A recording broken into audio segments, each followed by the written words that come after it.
नमस्कार प्रिय विद्यार्थियों, राजस्थान अध्ययन के बारे में बात कर रहे थे। जो आपकी पुस्तक ये होने वाली है पूरी 360 पेज की होने वाली है। इसमें आपकी जीके की तैयारी होगी चतुर्श्रेणी एग्जाम के लिए। ठीक है, मतलब रामबाण साबित होगी ये प्रश्न जो है वो है।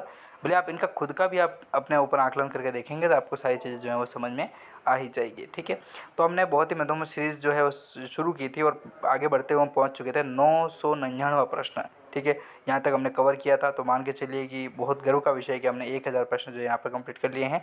और एग्जाम से पहले हमारा टारगेट रहेगा कि 10,000 प्रश्न हम कंप्लीट जो है वो करने हैं। मैं आपको सजेशन देना चाहता हूँ एक चीज़ का कि आप इस पीडीएफ को डाउनलोड करें, इसकी फ़ोटोकॉपी निकलवाएं और दिन के दिन आप प्रतिदिन जो है वह 10 से 12 पेज पढ़ने का प्रयास करें, ताकि आप अपने स्तर पर पढ़ेंगे तो आप 5 से 7 बार रिवीजन भी यदि कर लेते हैं। इस पीडीएफ का 360 पेज की होगी, तो रिवीजन करेंगे तो यहाँ से जीके का प्रश्न आपका बाहर नहीं जाने वाला है। ठीक है, मैं इस पर बहुत ही अच्छे कमांड तरीके से जो है वहाँ पर कार्य कर रहा हूँ। ठीक है, तो चलिए हाँ, पीडीएफ जरूर डाउनलोड करें, लिंक आपको डिस्क्रिप्शन में दिया गया है। ठीक है, मात्र 10 से 20 रुपये में हम ये सारी चीज़ें जो है आपको प्रोवाइड करवाते हैं।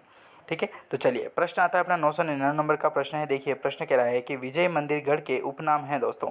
विजय जो मंदिरगढ़ है दोस्तों उसके उपनाम क्या हैं? तो नाम आता है दोस्तों बाणासुर और श्रीपंथ। उपनाम क्या है? तो बाणासुर नाम आता है एक तो, और एक आता है श्रीपंथ। अगला प्रश्न 1000 नंबर का प्रश्न आता है कि उषा मंदिर व उषा मस्जिद जो है वह किस किले में स्थित है? तो बयाना में स्थित है, और बयाना है अपना भरतपुर में।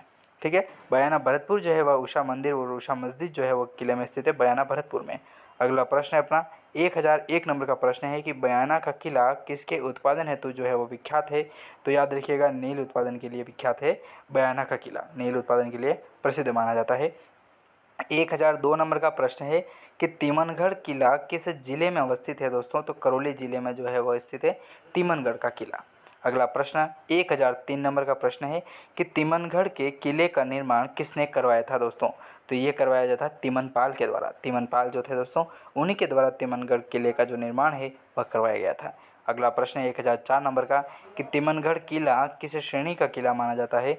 तो ये माना जाता है दोस्तों गिरिदुर्ग का। गिरिदुर्ग अर्थात होता है अपना पहाड़ पर बना हुआ या फिर पहाड़ की तलहटी में बना हुआ जो किला या दुर्ग होगा वह आता है तिमनगढ़ किला। ठीक है, तिमनगढ़ किला किस श्रेणी का किला है? तो गिरिदुर्ग के अंतर्गत आता है। अगला प्रश्न है अपना 1005 नंबर का प्रश्न कह रहा है कि राजस्थान का खजुराहो किस किले को कहा जाता है? तो तिमनगढ़ जो है उसी को राजस्थान का खजुराहो के नाम से जाना जाता है। अगला प्रश्न देखें तो अगला प्रश्न है अपना 1006 नंबर का कि तिमनगढ़ का किला किस खेती हेतु प्रसिद्ध है? तिमनगढ़ का जो किला है दोस्तों किस खेती के लिए प्रसिद्ध है? तो याद रखिएगा, पान की खेती के लिए प्रसिद्ध माना जाता है तिमनगढ़ का किला। ठीक है, हाँ, तो पान की खेती यहाँ पर होती है, काफ़ी प्रसिद्ध तरीके से होती है, तो तिमनगढ़ के किले के अंतर्गत पान की खेती होती है। चलिए अगला प्रश्न आता है, यह भी काफ़ी इंपॉर्टेंट प्रश्न है कि भैंसरोडगढ़ दुर्ग किस जिले में स्थित है दोस्तों? भैंसरोडगढ़ जो दुर्ग है वह किस जिले में स्थित है? तो याद रखिएगा चित्तौड़गढ़ में स्थित है अपना भैंसरोडगढ़ दुर्ग। ठीक है, भैंसरोडगढ़ जो दुर्ग है वह चित्तौड़गढ़ के अंतर्गत आता है। अगला प्रश्न 1008 नंबर का आता है कि भैंसरोडगढ़ दुर्ग किन नदियों के संगम पर स्थित है दोस्तों? भैंसरोडगढ़ जो दुर्ग है वह किन नदियों के संगम पर है? तो याद रखिएगा चंबल और बामनी की नदी का नाम आता है, तो इनकी जो संगम होता है यहीं पर भैंसरोडगढ़ जो दुर्ग है दोस्तों वह स्थित है। अगला प्रश्न 1009 नंबर का कि राजस्थान का वेल्लोर किस किले को कहा जाता है दोस्तों? राजस्थान का वेल्लोर के नाम से जाना जाता है, वह किला कौन सा है?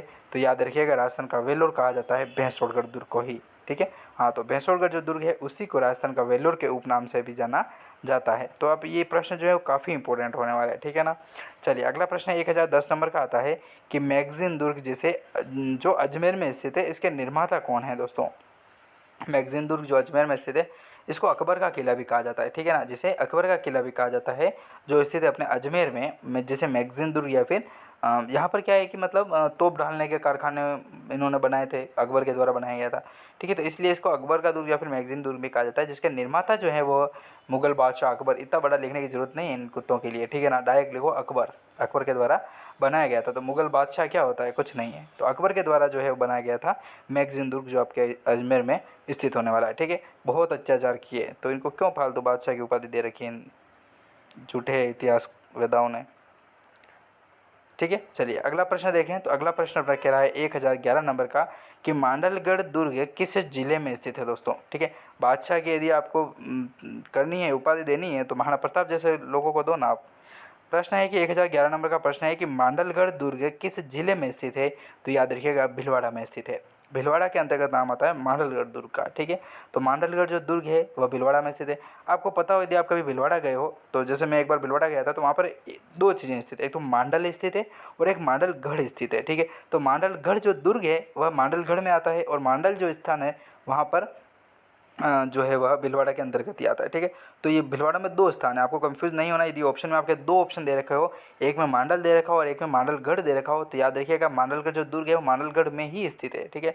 कंफ्यूज वहाँ पर आपको ऑप्शन के आधार पर जो है वो नहीं होना है, ठीक है। तो इस तरीके के प्रश्न थे और हमने 1011 महत्वपूर्ण प्रश्नों के बारे में बात की थी। अगले क्वेश्चन जो है अगले वीडियो में जानने का पूरा प्रयास करेंगे। और आपने इस वीडियो को यहाँ तक देखा है तो आपका बहुत बहुत धन्यवाद दोस्तों, धन्यवाद।